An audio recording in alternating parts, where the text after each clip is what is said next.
All right, YouTube, this Detroit's HPTV coming to you Friday morning. I got some interesting clips I want you to see. And one of them, the first one I'm going to show you, is Nancy Pelosi. Nancy Pelosi finally admits that she was responsible for January the 6th. And the footage is old footage right after what happened at the Capitol. And it's her daughter actually filming her when she says that it was a failure on her part and she has to accept responsibility for it before they started really blaming Trump. Now, I did other research and looked into the Capitol Police chief and how they had been wanting the National Guard to be in front of the Capitol since the 4th, not the 6th, the 4th. They had been calling for the National Guard since the 4th. But the Democrats in authority would not call the National Guard, would not give the Capitol Police any help for crowd control. Almost seems like a setup. You know what I mean? Any other march that you know coming, you have somebody there to back up the regular police. Then I have another clip. We're going back to Fulton County. No, Fulton County is coming to mainstream media. They on CNN. Fani Willis and Nathan Wade again. But Fani Willis is at church. What's wrong with them black preachers down there in the South? You're going to have to throw the whole Fulton County into the trash before it's over with. Fani Willis keeps going to churches. But ironically, this time she goes to church, Nathan Wade is on CNN getting caught up talking about their relationship. Fani Willis going to say she is being over-sexualized and all of this. Like, it's some type of racism and misogyny that got her caught up with Nathan Wade. This guy's still married and saying he ain't did nothing wrong.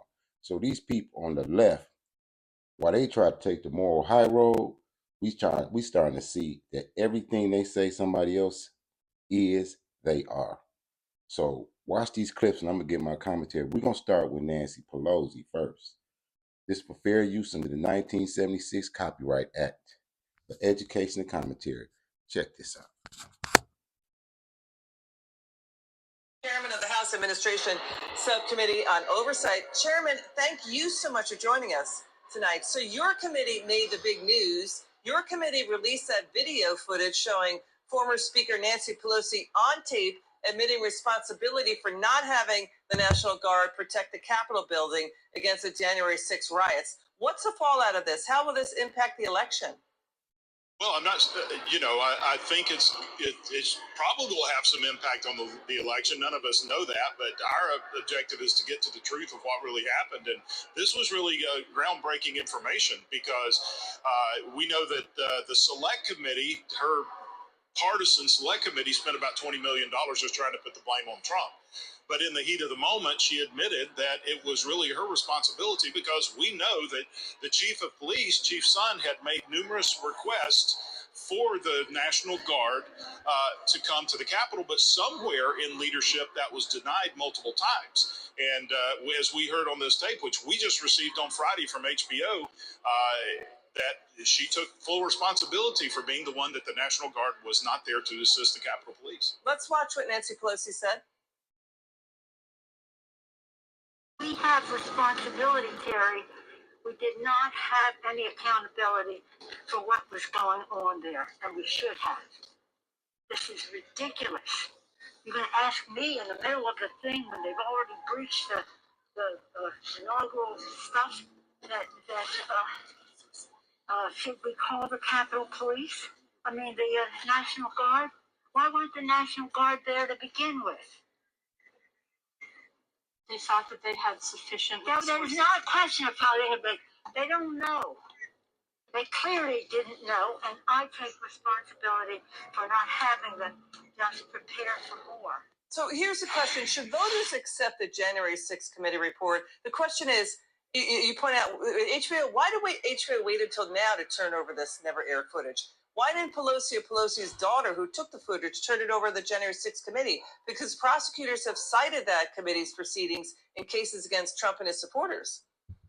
Right. And why didn't the select committee archive that video footage that they had and pass it on to our committee? I mean, we've got over 900 videos and documents that they did not archive that they should have. So we spent almost a year just trying to recreate all the information that they had received. And I can tell you, this is just a drop in the bucket of the misinformation that is in that select committee report. From the charges that the President Trump tried to take the steering wheel of the SUV. We have the driver of the SUV who testified that that never happened. But that transcribed interview was never given to the public. We have other Secret Service agents that say the other accusations they made never happened, and that was never released to the public. So what we have is a report from the Select Committee that was information, evidence was cherry picked to create a false narrative, and anything that was contrary to the narrative that they want, that Trump orchestrated this, Trump organized the attack, he was the reason, all of that information was hid from the public eye, and in some cases it appears that was destroyed. You know, it was a terrible day. Pelosi went on MSNBC to call remarks about her comments on the video, quote, revisionist history. The people are asking, how is it revisionist if she's the one admitting it on tape? But, you know, a spokesperson for Nancy Pelosi says, quote, Speaker Pelosi sprang into action that day, mobilizing the defense of the Capitol, that these are cherry-picked out-of-context clips, that former Speaker Pelosi is not in charge of the security of the complex. You know, there's a lot here to unpack. I mean, this 2022 House GOP report, congressional leaders, including Pelosi, chose not to deploy the National Guard early over concerns of optics amid the Black Lives Matter riots in 2020. And a Senate report alleges Homeland Security had information beforehand about possible chaos, but failed to warn about it. Yes. Yes, and we know that intelligence was there, that there was a high probability of violence at the Capitol, against Capitol, on January 6th. That information was passed to the Capitol Police Intelligence Division, but it never went any further. Well, at least it didn't make it to the chief of police, and so he was caught flat-footed because whether it was purposefully held back or just for incompetence, we don't know. That's what we're looking into. But we do know, as I said earlier, that the chief had made multiple requests for National Guard, that someone in Democrat leadership, whether it was the Sergeant at Arms or the staff of Pelosi, did not like the optics, so they turned it down. And if we take what the speaker said at face value in this video, which is not edited, so I don't know how you cherry pick something. This is her daughter filming it, and this is the full videos. I mean, this is their videos. If we take her at her word there, this is the first she knew of any request for the National Guard, then she should be looking at her staff instead of spending $20 million trying to blame it on Donald Trump. Chairman Loudermilk, thank you so much for joining us tonight. We appreciate you very much. My Good pleasure. to see you. The Patriot Power Generator 2000X is only 18 inches long. It's interesting. 13 inches wide. Interesting. Because what you're starting to see is a lot of things they said Trump was lying about. A lot of things, even about concerning the pandemic, that they said Trump was lying about, has come to be that he was telling the truth. Maybe people just don't like how Trump talk, or the things he say out of context, or, you know what I mean, off the cuff. But more and more, you starting to see that things he said were actually truth, even, like I said, as it pertained to the pandemic. Now, we're going to look at this other clip, and I don't know what's going on with these dirty old preachers in Fulton County, the reverends like the Bishop Eddie Longs and the T.D. Jakes and Jamar Brown. Them preachers down there is something else. And they continually give their rostrum to Fani Willis. Fani Willis gets in front of the church and said she didn't do nothing wrong. She don't feel nothing that was wrong with sleeping with a married man. She don't think there's nothing wrong with how she been running the Fulton County Jail, even though 20 or more prisoners done lost their lives. She don't feel that she did anything wrong about how she handled anything. How she fired the whistleblower who's now suing her. How she's being sued for RICO herself in a stalking case with another woman. Now, this is crazy because they always call on feminism as black women, but the two people that's suing Fani Willis are black women. The young black woman that she fired for the misappropriation of funds, the young black woman that was coming to her about being stalked by somebody in her staff. But then she says racism, misogyny, and everything else toward men, but it's women and just people in her proximity that are really pushing the needle when it comes to suing her and getting her charged with RICO. So what I want to show you now and what we're going to look at is her in the church while simultaneously Nathan Wade is at CNN picking up a few dollars and almost gets caught up lying again. So let's look at this clip. Don't tell me what you think about the churches down here. The prosecutor leading the case against Donald Trump in Georgia is lashing out at her critics today for, quote, anti-Christian attacks. CNN's Brian Todd has more on the fiery speech Fani Willis just gave at an Atlanta area church.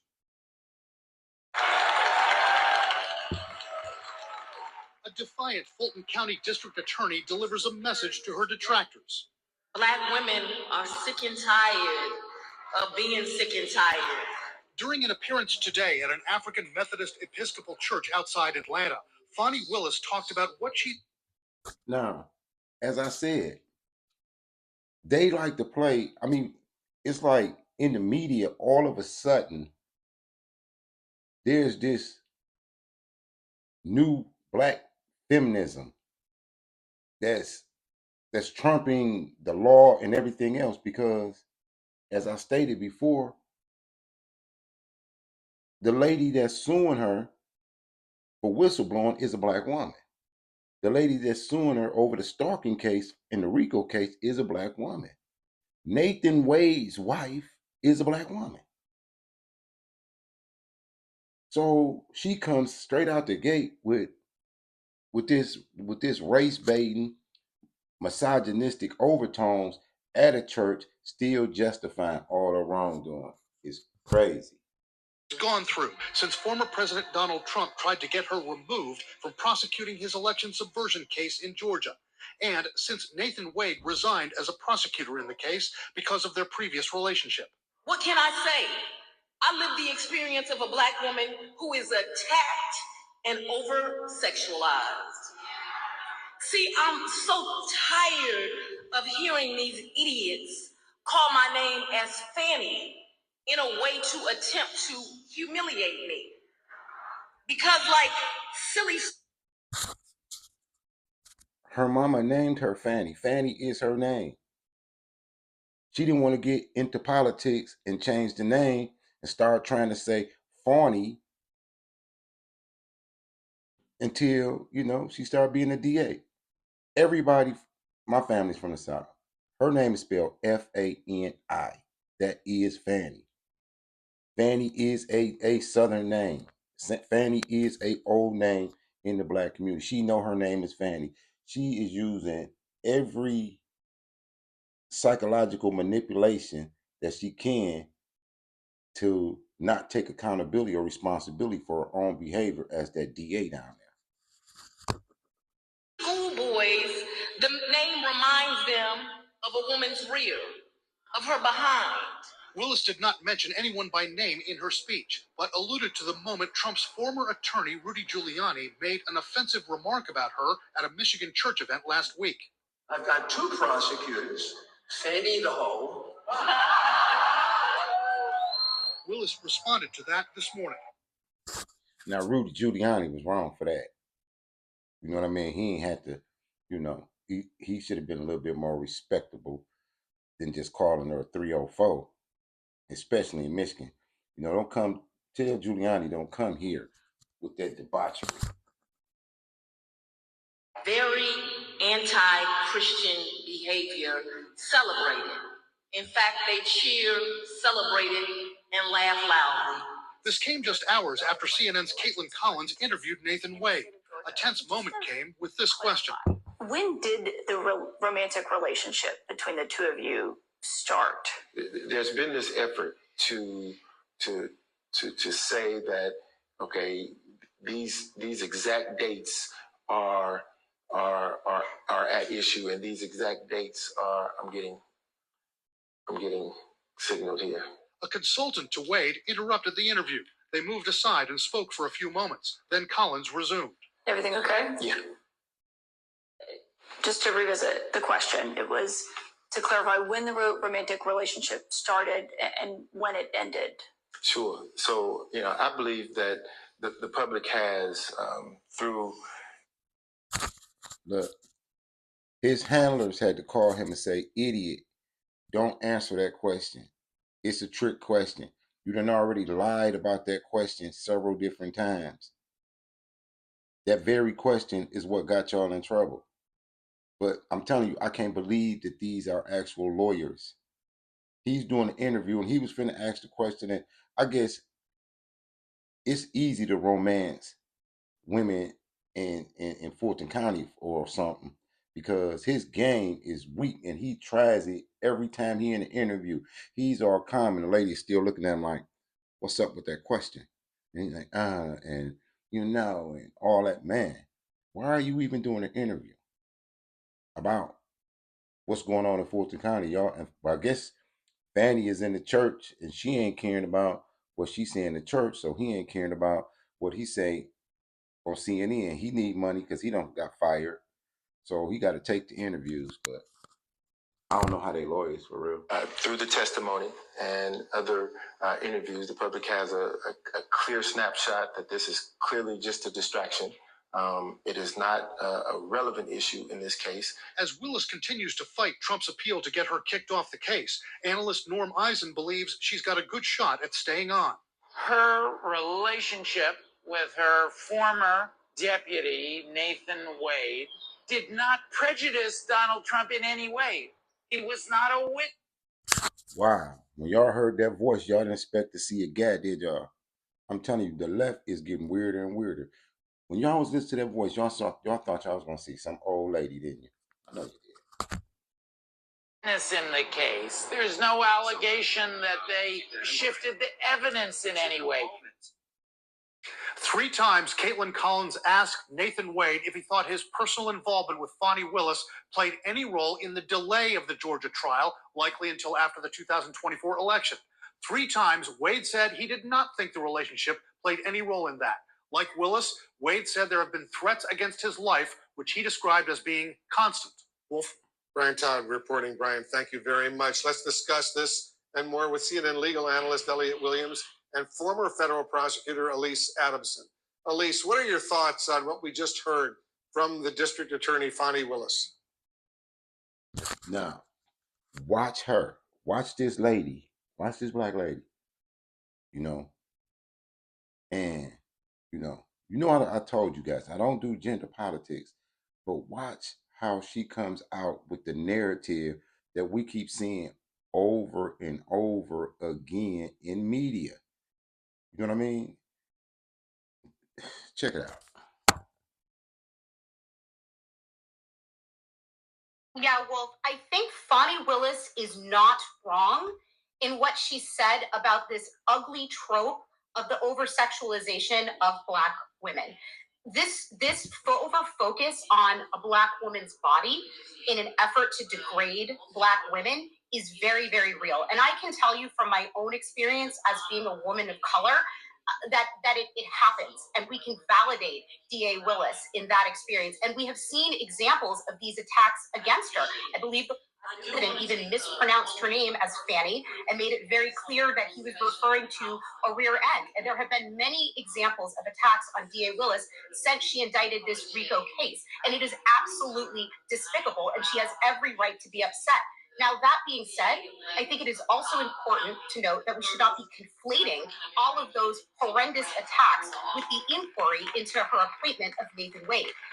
I think if any defense attorney had been given the evidence that Ashley Merchant was, that there had been a relationship between Nathan Wade and Fani Willis, they would have been duty bound to make hay out of it, just like they did. And I think Judge McAfee was also right to hold a hearing, an evidentiary hearing, to develop those facts and make sure there was no conflict of interest or financial benefit. And I understand that there were some tawdry elements about her love life that came out during that hearing, but I don't think that was the effort to discredit her through over-sexualization. I think that was... Now you're contradicting yourself. You see how she contradicted herself? She said the attorneys for the defense, once they found out about the relationship and the misappropriation of funds, they was supposed to make hay of it. And then she says, during that hearing, tawdry information came out about the affair. So, I mean, you just said one thing, now you admitting that she's getting the proper amount of attention based on what's going on in that trial. She was having an affair with her lead attorney, who she was paying almost over $500,000, more than anybody ever made, who had no experience. And they lied about it.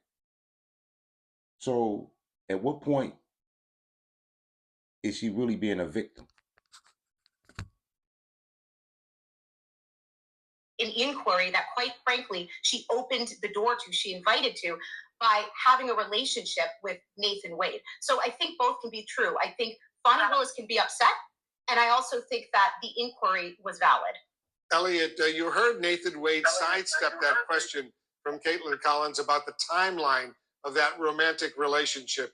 How much does all of this hurt the optics around the Georgia case? I would say all of it hurts the optics, Wolf, because what we're seeing here is something we're really not used to seeing, which isn't common, which is prosecutors speaking publicly. This is why prosecutors and, quite frankly, people who are involved in litigation typically don't speak. Every single word he says can get him, can gum up the case further and jeopardize the chances of convicting the defendants that he was trying to investigate and go after. So that timeline question is proof positive of sort of the pitfalls here for prosecutors' staff talking. He could end up contradicting himself, making a statement that could undermine public faith in their work, but more to the point, could just taint the jury pool. So there's all kinds of reasons. This is why it's so rare. You very rarely see prosecutors or senior staff speaking publicly in the media.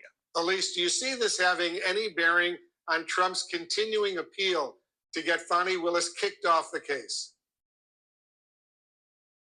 I don't think these two recent incidents are going to have any bearing on the appeal. Quite frankly, we don't know what the appellate court is going to do, but there's a high burden here. This is based on factual findings. The trial court, Judge McAfee, did a very good job letting the defense make their case. The defense ultimately failed to do so. And an appellate court does not like to disturb those factual findings. They can review to see if Judge McAfee was wrong on the law, but not really on the facts. So I think the DA's office has a very good chance of prevailing here in the sense that she will not be disqualified. And I don't think Nathan Wade's recent appearance nor Fani Willis's public comment at the church will have any impact on the court's ruling. Elise Adams and Elliot Williams, to both of you, thank you very much.